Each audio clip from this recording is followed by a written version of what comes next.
Welcome back to Will I Ever Learn Chinese? I'm Jeanette Sekel. In this episode, I'm looking at different approaches to language learning and reasons for language learning. We're all different, and we all have different reasons for language learning. And if it works and if it's fun, well, why not? Just keep doing what you're doing. And as some of my friends kept doing the 10 minutes of translation a day on their popular language learning app, they were hooked. Their spoken ability may not have been great, but they didn't mind. They were learning something. Maybe not quickly, but so what? They were having fun. They felt like they were doing something worthy and they were enjoying it. And this is perfect. This is perfect for language learning. If it works, then do it. Of course, others who were very keen to see results may not have seen those or may not have seen them fast.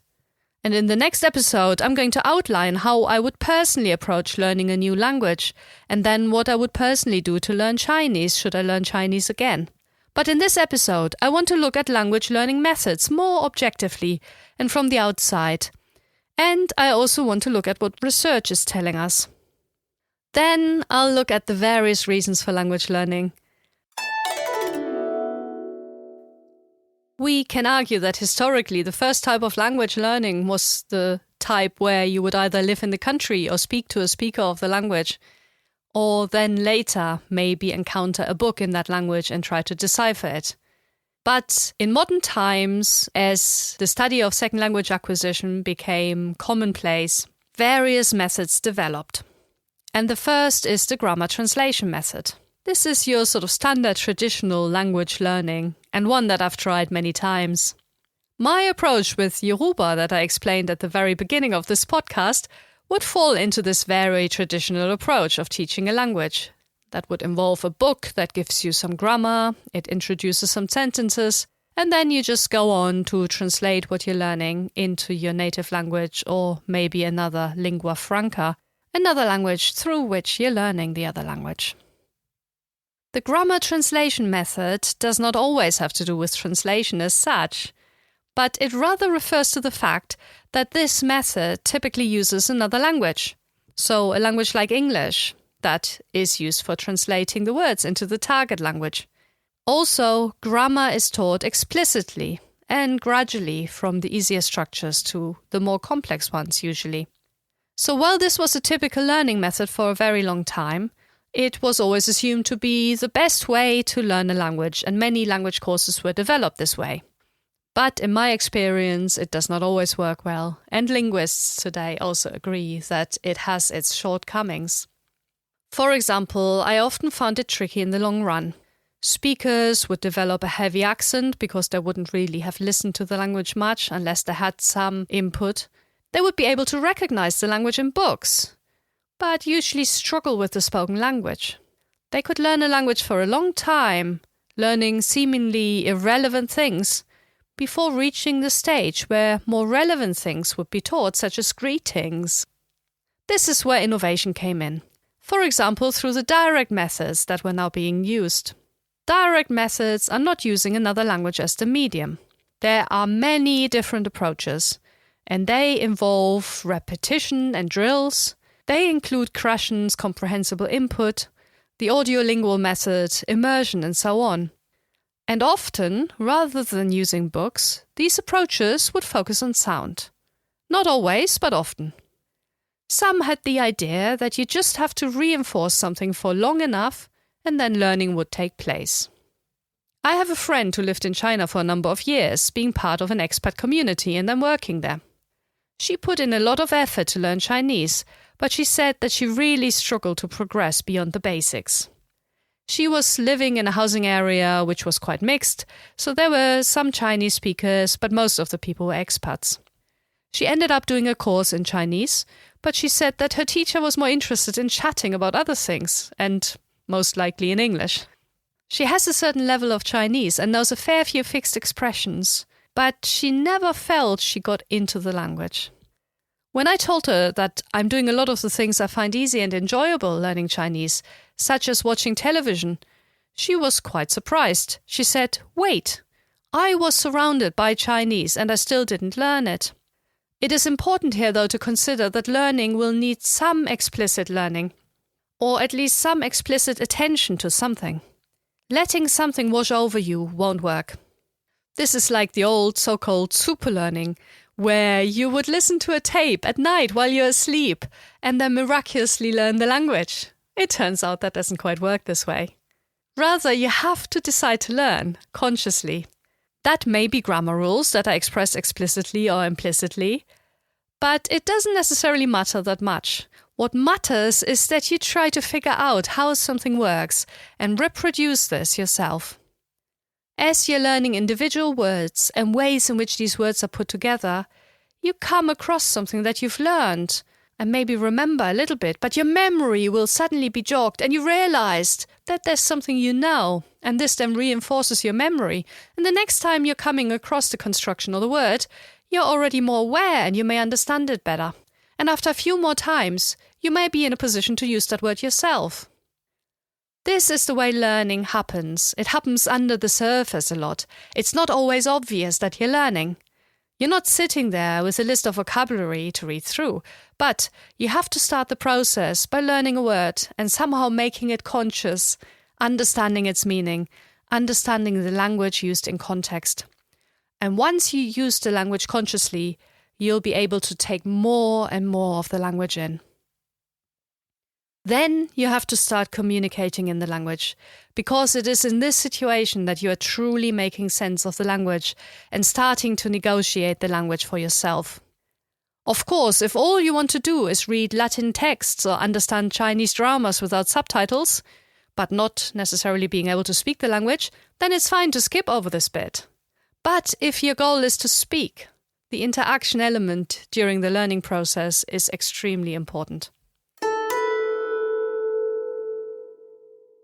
As we're talking about methods, there's obviously the previously discussed sink or swim method, where you're just in a multilingual situation, you're in a country, maybe a migrant, you have to learn that other language in that context, and you have to use the language at the same time, and that can be very difficult.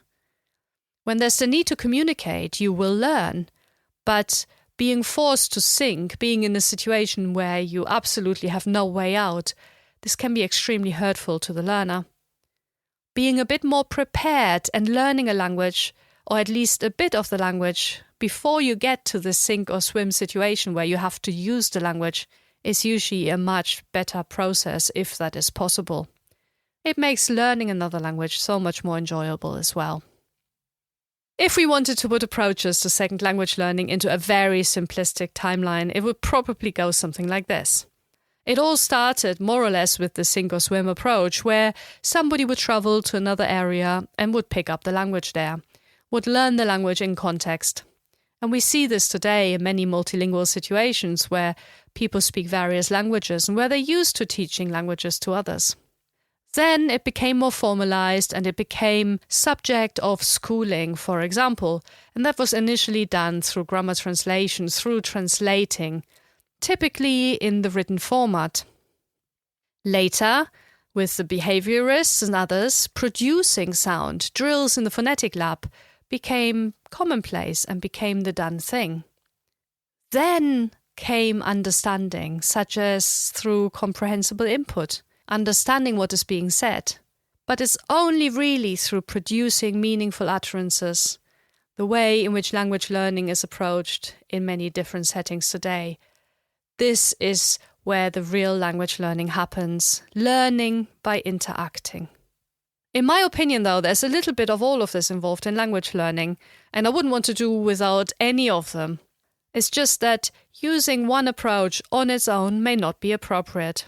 It's about knowing what leads to successful learning of a language.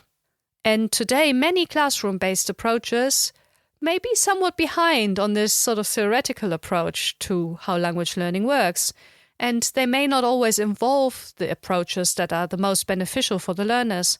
Having said that, there are some utterly excellent classes, and for some learners, classes are the very best way of learning a language. But it also depends on the individual, knowing their learning preference as well. And there isn't this magic wand where you join a class and then miraculously, a year later, you'll come out of this class being a fluent speaker of the language you were learning.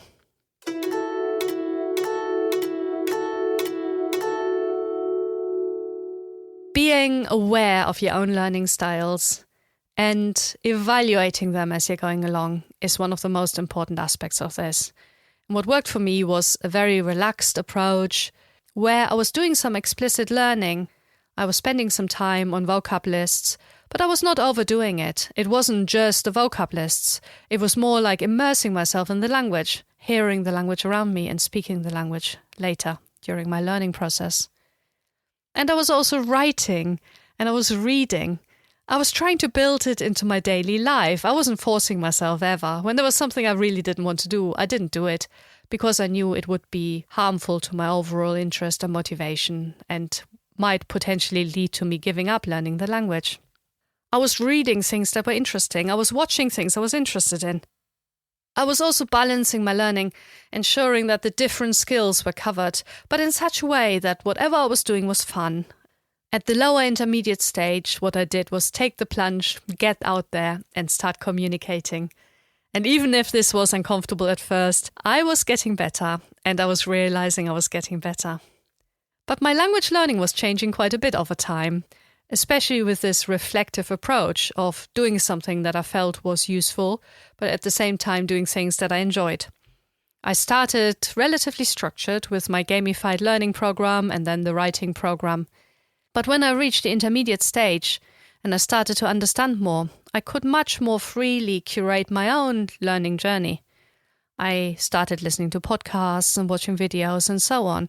And my understanding, especially understanding of the rapid spoken language, became much, much better.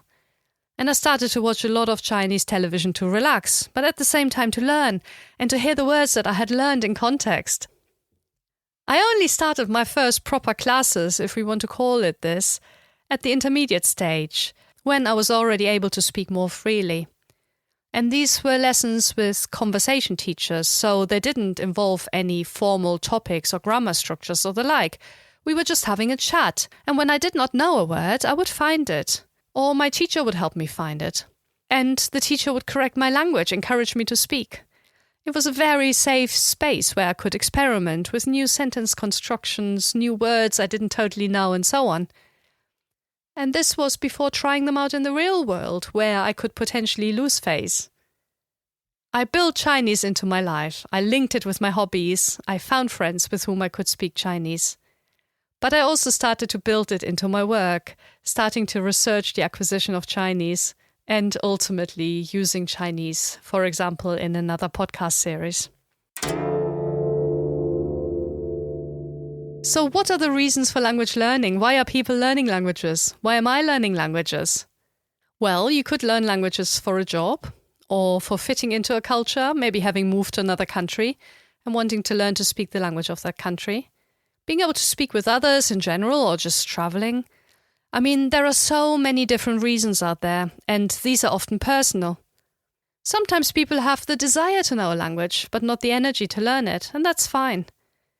But quite often the way people learn languages these days is at school, where they have to learn a language.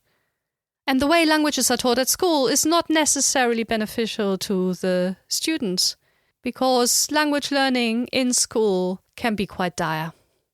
And I think this was it for me. I didn't have a very good time learning languages at school, but as luck would have it, I discovered language learning in another way and I stuck with it. And that then, in return, helped my learning of English. There's a lot that links good language teaching with the specific teacher that you have, the approach, the understanding of how people learn, and so on. And language teaching across the world in many places is still way behind what we know about success in language learning and language teaching. I think we could do better. Language is often seen and taught as this abstract thing that is grammar and rules. And as a linguist, I love grammar. But if it is taught in line with correctness first, if a language is all about grammar being correct, rather than the communicative goals being met, then this is not necessarily a good thing. So a student who knows the correct French word, but happens to write it with the wrong accent, an accent grave instead of an accent aigu, getting marked 0, this student will not understand why the communicative goal of knowing the word is not the real achievement as opposed to writing something correctly. Do we really have to teach languages this way? Aren't there other ways in which we can approach this? I think we as a society should value language learning much more and approach it differently from how it's approached at the moment. And that is to gain the most from it, because language learning is ultimately about building bridges and links to the other, the strange, understanding others' perspectives, empathy, and ultimately peace. I'm always amazed at how language learning truly opens up a window into the speaker's souls. It's a window into their culture. Before learning Chinese, I had a very rudimentary understanding of Southeast Asia. I'd never been there, but being interested in geography, I knew where most countries were in relation to one another. I was possibly also able to tell you the capital city's name of each of the bigger countries, but I would say that I liked Chinese and Japanese food. I liked Studio Ghibli movies from Japan, even though I'd only ever watched them in the English language version. And I had read a number of books set in ancient China. I had watched what I assumed to be Chinese movies, I wasn't so sure. Yet I had a very mixed idea of this exotic Far East. So I wouldn't always be sure that something was truly Chinese or Vietnamese or Japanese for that matter. If you had presented me with typical clothing of the region, for example, I would not have been able to tell you which region the clothing was from. Or even if you had played me the language, I wouldn't necessarily have been able to tell you which country the language was from. But starting to learn Chinese, this exotic, far-away world I knew so very little about, gradually opened up to me. And it wasn't just those first few times I was able to discern that the language spoken in front of me was Mandarin Chinese. I started to understand how people relate to one another, how family ties play a very big role, how some elements are very traditional, while others are not. I saw China through a very different lens. What we see in the West is often information about the economic situation, about politics, maybe about disagreements on specific political aspects. We see China from the outside. Learning Chinese gave me a totally different insight into the country's psyche. And as I was starting to listen to Chinese podcasts, I read news stories on Chinese social media, I looked at Chinese websites, as well as Western websites in Chinese aimed at the Chinese market, I became increasingly aware of the ordinary lives of citizens. How living in China is not entirely restricted as something viewed by people in the West. Yes, the political systems are different, and I approached this difference with curiosity, leaving my preconceptions behind as much as possible. It became much, much clearer when I was able to speak the language and engage in conversation with Chinese friends, colleagues, teachers, with them as individuals, with their worries and lives, their outlooks on things. My knowledge became founded in a lot of different sources, and my understanding became much clearer. Ultimately, what could have been scary and strange was a lesson in, well, actually we're all very similar in our feelings, our needs, our lives. We have different cultures, we have different approaches in which we get there, but underlyingly, we're all human. Well, at first learning Chinese was all about the language. It was a challenge, as well as a way to communicate with our collaboration partners at university, I guess. It had become so much more than that. I had gained insights into other people's lives and understood them a bit better, and a whole new world had become accessible to me. And this, I find, is always the case when learning languages. Going to places, but even learning languages at home and communicating with those people abroad. You find out more. You go beyond the obvious stereotypes and misconceptions, and you delve deeper into the lives of ordinary people. You start to see yourself in a tiny way as part of that culture, as part of that people, because you're now partaking in conversations with the people in a totally different way, in their language. And even where there is a conflict between nations for a whole range of reasons, language learning and speaking to speakers of those languages can build bridges on the ground. Learning languages can help our understanding of the world, and I firmly believe that if more people would learn other languages as a tool to communicate, we'd see each other's similarities, and we would approach each other's differences with respect and an underlying understanding. May your language learning journey be successful. 加油!